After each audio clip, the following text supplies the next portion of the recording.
جب حضرت زبیر رضی اللہ عنہ کا انتقال ہوا تو حضرت عبداللہ نے بیٹھ کر حساب ڈالا کہ میرے باپ کے ذمے کتنے پیسے ہیں کہ جو کسی کو دینے ہیں، تو 22 لاکھ کا قرضہ نکلا۔ اس زمانے میں 22 لاکھ کا قرضہ نکلا، اور حضرت زبیر رضی اللہ عنہ نے فرمایا تھا کہ بیٹا میرے قرضے کو جمع کر لینا، اور اگر کوئی تدبیر ہو تو بہت اچھا ہے، ورنہ تم پھر میرے مولا سے لے لینا۔ انہوں نے کہا کہ ابا جان آپ کا مولا کون ہے؟ تو فرمایا هو اللہ، فرمایا وہی اللہ میرا مولا ہے، تم اس سے مانگنا اور میری ضرورت کو دور کر دینا۔ اب یہ بیٹھ کر حساب و کتاب ڈالنے لگے۔ اب ان حسابوں میں ایک چیز یہ بھی نکلی ان کو کہ کوئی میرے ابا کو 2 لاکھ دینے ہیں، تو یہ اس صحابی کے پاس پہنچ گئے، اور پہنچنے کے بعد انہوں نے کہا بیٹے کیسے آ گئے؟ تو فرمایا چچا جان ہمارے ابا کا انتقال ہو گیا۔ فرمایا بیٹا ہم جنازے میں شریک تھے، کوئی پریشانی ہے تو بتلاؤ۔ فرمایا نہیں کوئی پریشانی کی بات نہیں، میں ابا جان کی ذمہ داریاں دیکھ رہا تھا تو پتا چلا کہ آپ کے ذمہ 2 لاکھ ابا کو دینے ہیں، وہ یاد دہانی کرنے معاملے کو صاف کرنے آیا۔ فرمایا بیٹا ابھی دیتا ہوں لے کر چلے جاؤ۔ فرمایا نہیں، جب ہم تمام بھائی جمیں گے اور جن کو دینا ہے دے دیں گے، اس کے بعد اگر ہمارا بچا اور میراث میں تقسیم ہونے کی نوبت آئی تو دیکھیں گے، اس موقع کے اوپر ہم آپ سے لے لیں گے، ابھی لینے کی ضرورت نہیں ہے، یاد دہانی کو آیا۔ فرمایا بیٹا آدھی رات کو آنا اور تم اب 2 لاکھ لے کے چلے جانا۔ یہ پلٹ کے آ گئے، مطمئن ہو گئے۔ اب فرماتے تھوڑے دن گزرے، آنے جانے والوں کا ہجوم کم ہوا اور غم ہلکا ہوا، دماغ ذرا اپنی جگہ کے اوپر سکون پایا۔ تو اب میں نے بیٹھ کے پھر حساب و کتاب دیکھا۔ اب جو دیکھنے لگا تو میں سر پکڑ لیا کہ یا اللہ کیا ہو گیا؟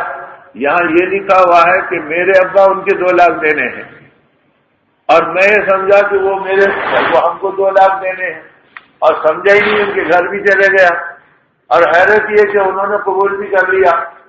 اب یہ فوراً اٹھے پشیمانی میں کہ چلو چل کر شرمندگی میں معافی مانگ کر آؤں گا۔ اب جا کے پھر دروازے پہ آواز دی، وہ پھر چلے آئے۔ فرمایا بیٹے بتاؤ کوئی اور پریشانی ہے تو بتاؤ۔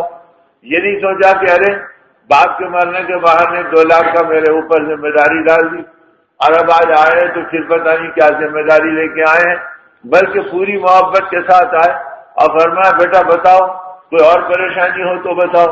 تو انہوں نے کہا کہ پریشانی کوئی اور نہیں ہے، یہ پریشانی ہے کہ میں نے حساب غلط دیکھا، وہاں یہ دیکھا اور اب سمجھ میں آیا کہ آپ کو 2 لاکھ ابا دینے تھے، تو یہ ہماری ذمہ داری ہو گئی۔ تو فرمایا پیٹ پہ تھپتھپایا اور فرمایا بیٹا پریشان ہونے کی بات نہیں، تم بہت ذمہ داری اور مسائل کے بیچ میں ہو، اگر چاہو تو ہماری طرف سے ہدیہ ہے، اور نہیں تو پھر تم اپنی سہولت سے جب دے سکو دے دینا۔ انہوں نے کہا کہ سجانب شریف باپ کی اولاد ہے، ہر ایک کا پیسہ ادا کریں گے، لیکن یہ بات آپ نے اس وقت نہیں کہی، اگر کہتے تو شاید میری سمجھ میں آ جاتا۔ جب یہ کہا تو وہ صحابی رسول صلی اللہ علیہ وسلم کی آنکھ سے آنسو ٹپک گئے، اور انہوں نے کہا بیٹا اگر اس وقت میں یہ بات کہتا تو تم شرمندہ ہو جاتے، 2 لاکھ کی حقیقی رقم کے لیے ایک ایمان والے کو شرمندہ کرنا میرا ایمان گوارا نہیں کیا، اور 2 لاکھ دینا گوارا کیا، لیکن ایمان والے کو شرمندہ کرنا گوارا نہیں کیا۔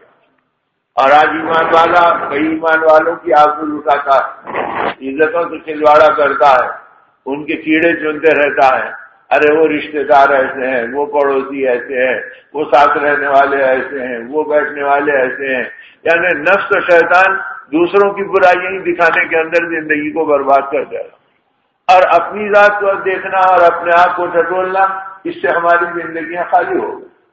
نبی پاک صلی اللہ علیہ وسلم نے صحابہ جیسے قدر و منزلت کے لوگوں کو، جن کو قیامت تک کے لیے اللہ نے ایمان کا نمونہ بنایا، وَإِذَا قِيلَ لَهُمْ آمِنُوا كَمَا آمَنَ النَّاسُ، اگر کوئی پوچھے کہ ایمان لاؤ کیسا ایمان لاؤ تو ویسا ایمان لاؤ جیسے صحابہ ایمان لائے۔ تو اللہ نے صحابہ کے ایمان کو معیار قرار دیا قرآن کہ قیامت تک کے لیے یہ ایمان والے ایسے ہیں کہ ان ایمان والوں کو کسوٹی بنا دیا گیا، اور آپ نے بھی فرما دیا کہ اصحابی کا نجوم بِأَيِّهِمْ اقْتَدَيْتُمْ اهْتَدَيْتُمْ، میرے صحابہ ستاروں کے مانند ہے، تم جس کے پیچھے بھی چلو گے ہدایت پا جاؤ گے۔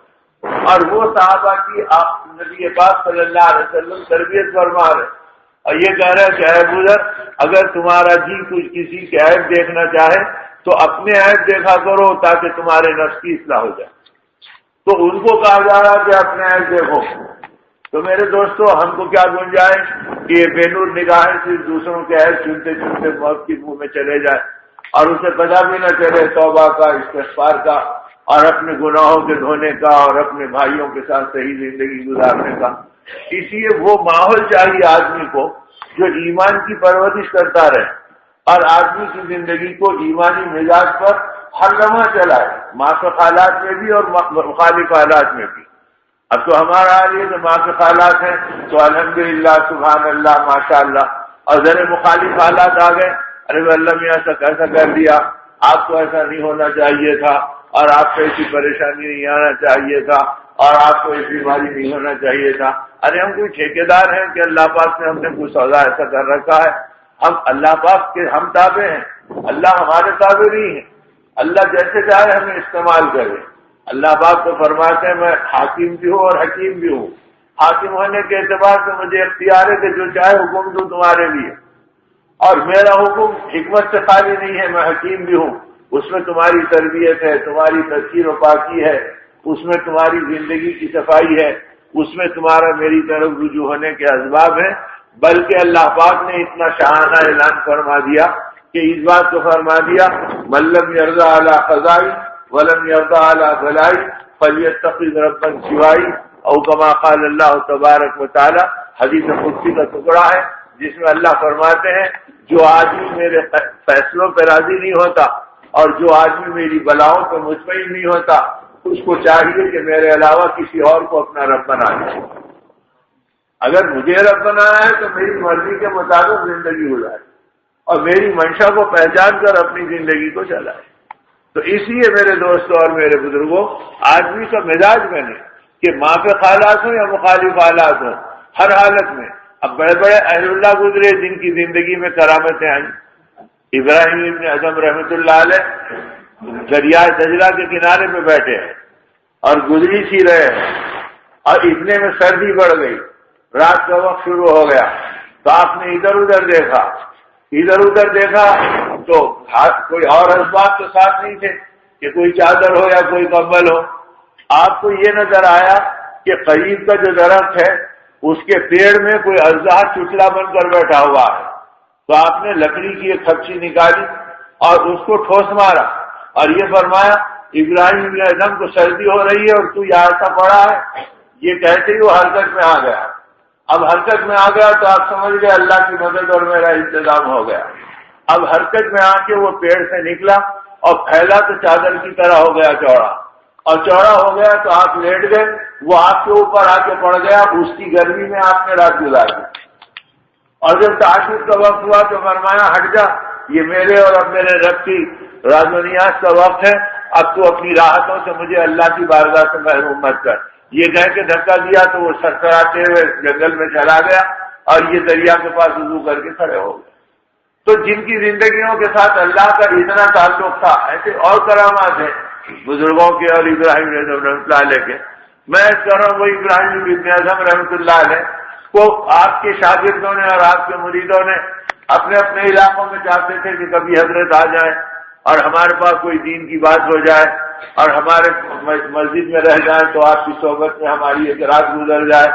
اب آپ کہتے ہیں کہ بیٹا دیکھو وقت ہوگا تو آ جاؤں گا، تو اب ایک علاقے والوں سے آپ نے ایک امید دلا دی کہ بھئی فلاں وقت تک ہم اگر پہنچ گئے تو تمہارے پاس ٹھہر جائیں گے۔ اب وہ پورے کے پورے عید منا رہے ہیں کہ حضرت ہمارے پاس آنے والے ہیں، حضرت ہمارے پاس آنے والے ہیں۔ وہ اللہ کی کرنی یہ ہوئی کہ اس زمانے میں سواریاں گھوڑے کی، گدھے کی، خچر کی، اور تم کو ملتی نہیں تھی، راستے کہیں اونچے کہیں نیچے، کہیں دریا کہیں پہاڑ۔ اب اس میں پہنچتے ہوئے ایک دن کی تاخیر ہو گئی۔ اب لوگ پہنچے، انتظار کیے، مسجد بھر گئی، سارے لوگ آپ کی آمد کی خوشیاں مناتے رہے، لیکن جب رات ہو گئی تو مایوس ہو کے چلے گئے، ارے پتہ نہیں کہ حضرت کو کس نے لے گیا، اب حضرت کو ہمارے پاس آنے سے رہے۔ اب یہاں تک کہ دوسرے دن حضرت پہنچے تو مسجد خالی ہے پوری۔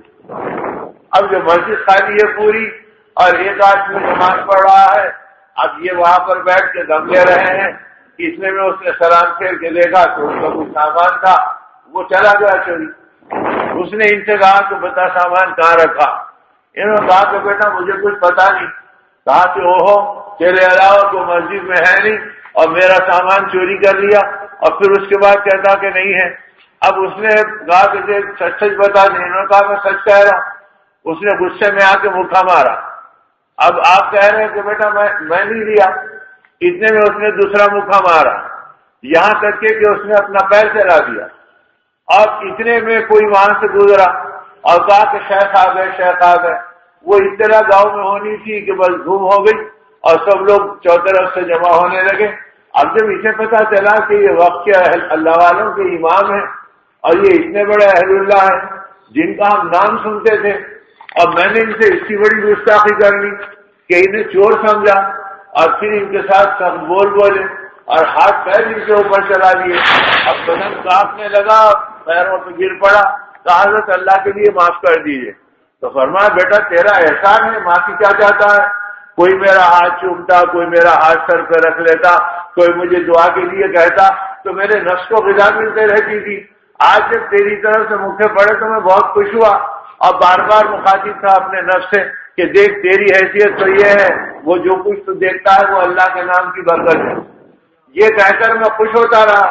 تو نے تو میری تربیت کا سامان کیا, تو میرا محسن ہے, تو نے احسان کیا میرے اوپر.